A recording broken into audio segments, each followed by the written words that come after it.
Ladies and gentlemen, good morning. Yesterday, Stephen Kalonzo Musyoka, who is the Wiper Party leader, hosted President Uhuru Kenyatta and Gideon Moi at his residence in Karen. And because in politics nothing happens out of mere coincidence, I want us to look at why Kalonzo Musyoka hosted the two gentlemen. But one thing I'm certain about is that probably President Uhuru Kenyatta took his phone and called Gideon Moi, and then the two went to Stephen Kalonzo Musyoka's residence. So I want us to look at why these guys met at that residence. Before we do that, let us get to Kalonzo Musyoka's Facebook page and see what he updated about that meeting. Kalonzo is saying, "It was my absolute pleasure and joy to host my brothers, the President of the Republic of Kenya, His Excellency Uhuru Kenyatta, and my fellow OCA principal, Baringo Senator Gideon Moi, at my Nairobi residence yesterday evening. We are Azimio, one Kenya, and will fully support the candidature of Right Honorable Raila Odinga for the presidency in the forthcoming general election." Now, from what Kalonzo Musyoka is updating, the Azimio One Kenya is coming out very strongly. So it means it was discussed there. The other thing which is coming out is their commitment to support Raila Odinga for the presidency in 2022. And from the photos which Kalonzo has shared, you can clearly see that these guys were very happy and probably they discussed something. And these guys never discussed any other matter apart from politics. Let me see what Gideon Moi updated before we proceed.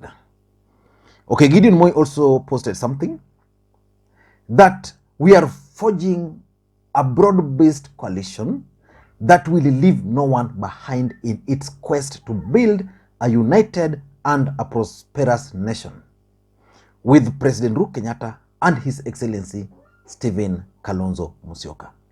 Now that's Gideon Moi. So we now have a rough idea on a rough idea of this particular meeting. So this particular meeting was about One Kenya Alliance principles meeting with President Uhuru Kenyatta to discuss the Azimio One Kenya and also Raila Odinga's presidential bid.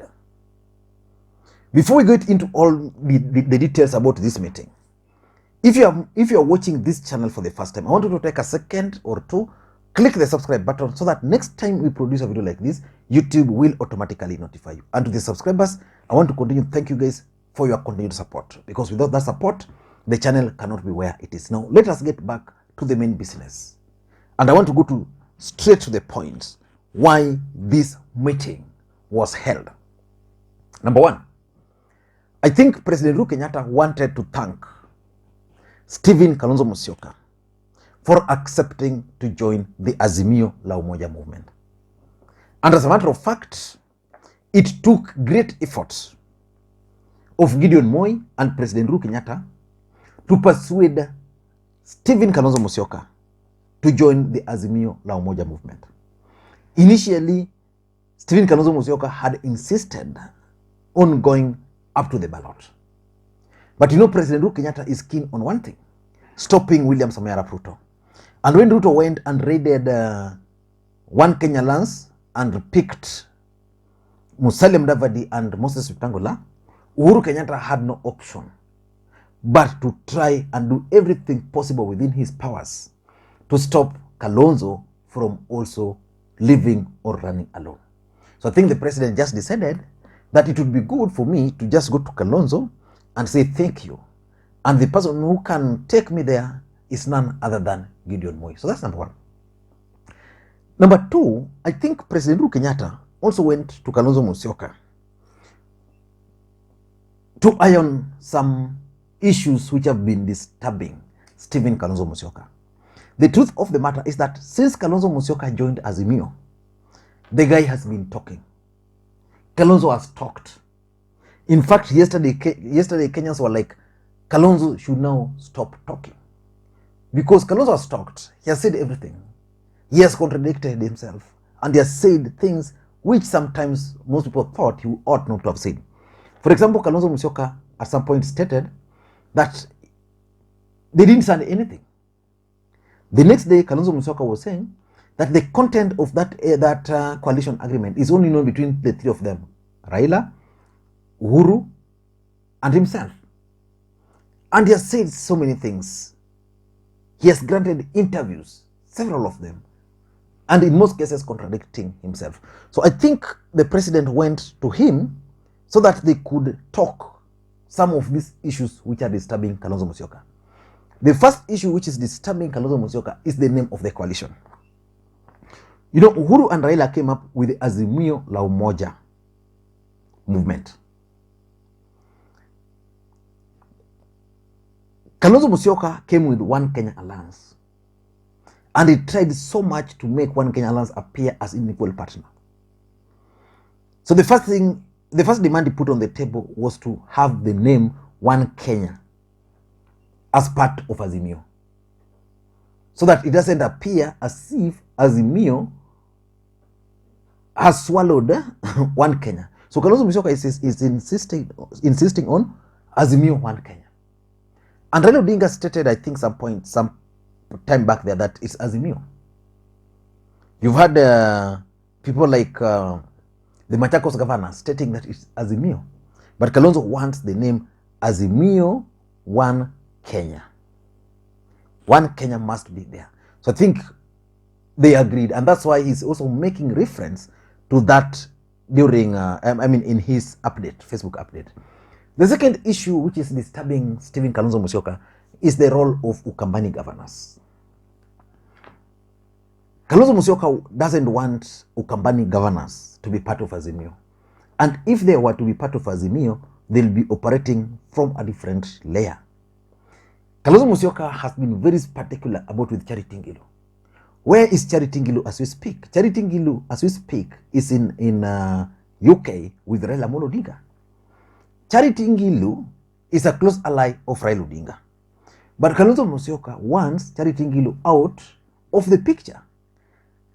When they went to State House, Kalonzo Musyoka accused Ngilu or accused Raila of coming to the meeting with Ngilu, something which was not planned, and that Ngilu did not want Kalonzo Musyoka to join the Azimio la Umoja Movement.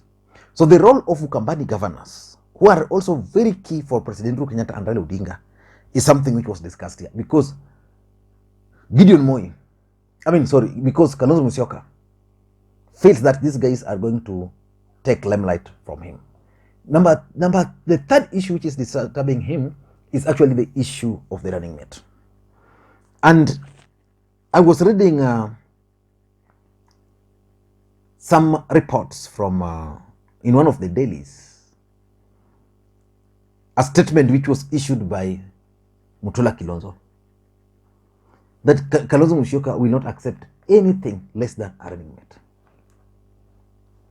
So the issue of the running mate is still there. The third thing which is disturbing Kalonzo Musyoka, which was discussed in this meeting, is actually the coalition agreement, the document. Kalonzo Musyoka initially insisted that no document was signed. So if no document was signed, how is Kalonzo Musyoka going to go into this Azimio? Edwin Sifuna explained clearly that a document was signed, that One Kenya Alliance gave the names of two lawyers. I remember Lawyer Gola because they act for Kanu, and then there's another lady who was seconded by Weber. So the issue of this document is also something which I think the president discussed with these guys. The third issue which I know was also discussed is actually the attempt to block Kalonzo from joining the Azimio. So Uhuru Kenyatta just wanted to thwart any attempt. The truth is, William Ruto is a shrewd politician, is not sleeping. He planted Malala and Sakaja on Mudavadi. So Mudavadi left because that was the plan. He also planted, he tried planting Jean Wenjigi on Raila, but Raila Odinga thwarted that because what Raila Odinga can see while seated, you cannot see while standing. He also planted Kalonzo Mutula Kalonzo in Wiper. And Mutula is still trying so hard to stop Kalonzo Musyoka from moving to Azimio. In fact, he even failed to attend the Azimio la Umoja launch when Raila Odinga was being unveiled as the presidential candidate. So Uhuru Kenyatta is trying so hard because he has intelligence report, and based on those reports, I am certain that he's working round the clock to ensure that Kalonzo Musyoka remains part and parcel of Azimio One Kenya. And number 3, I think these guys also met to lay campaign strategy. How are they going to campaign? Kenyans had started asking Kalonzo Musyoka why he was making noise and not going outside there to start campaigning. Remember, Jubilee and ODM are already on the ground, they are campaigning. Stephen Kalonzo Musyoka is very clear that for him, he will not accompany Raila Odinga to Ukambani if Ngilu, Mutua, and Kibwana will be present. Instead, for him, he's saying, if Raila will be going to Ukambani, for him, he will be taking the next available flight to campaign for Raila Odinga in Nyanza. So basically, what Kalonzo is saying is that Ukambani is a Wiper stronghold, and therefore, there's no need for Raila Odinga to use these governors to campaign there. If that were to happen, then he would come and waste his energy campaigning for Raila Odinga in Nyanza. So I tend to think that Uhuru Kenyatta met these guys so that they can lay a campaign strategy. How are they going to campaign moving forward? Because time is actually running out. And number 5 in my view, I think these guys are well aware of William Ruto's determination to become the next president of the Republic of Kenya. And because Uhuru Kenyatta wants to stop William Ruto, he will not allow anything which is going to stand on the way to achieving that objective. So if Kalonzo Musyoka wanted to leave, then Uhuru Kenyatta cannot allow Kalonzo Musyoka to leave. And that's how I'm looking at all this situation. That Uhuru Kenyatta is too determined to stop his DP. And therefore, he's willing to go to any length. And he will stop Kalonzo, he will stop Gideon, and any other person from leaving. Because in Uhuru Kenyatta's simple maths, the deputy president will be easily defeated. As long as Ukambani is a block, as long as he can get Mount Kenya East some votes, as long as he can get a few votes in Montreal, as long as Raila Odinga will get Nyanza, he will get Coast, as long as Raila Odinga will get a sizable number of votes from Western, Uhuru Kenyatta believes that he's going to stop he's going to stop Ruto. But stopping Ruto minus Kalonzo Musyoka is almost impossible again. So Uhuru is determined, and that's why he reached out to Kalonzo Musyoka. And lastly, I think these guys also discussed what next after the endorsement. Because we've now endorsed Raila Odinga, he's our presidential candidate. What next? How are we going to start campaigning for him? What is it? What next for Kalonzo himself?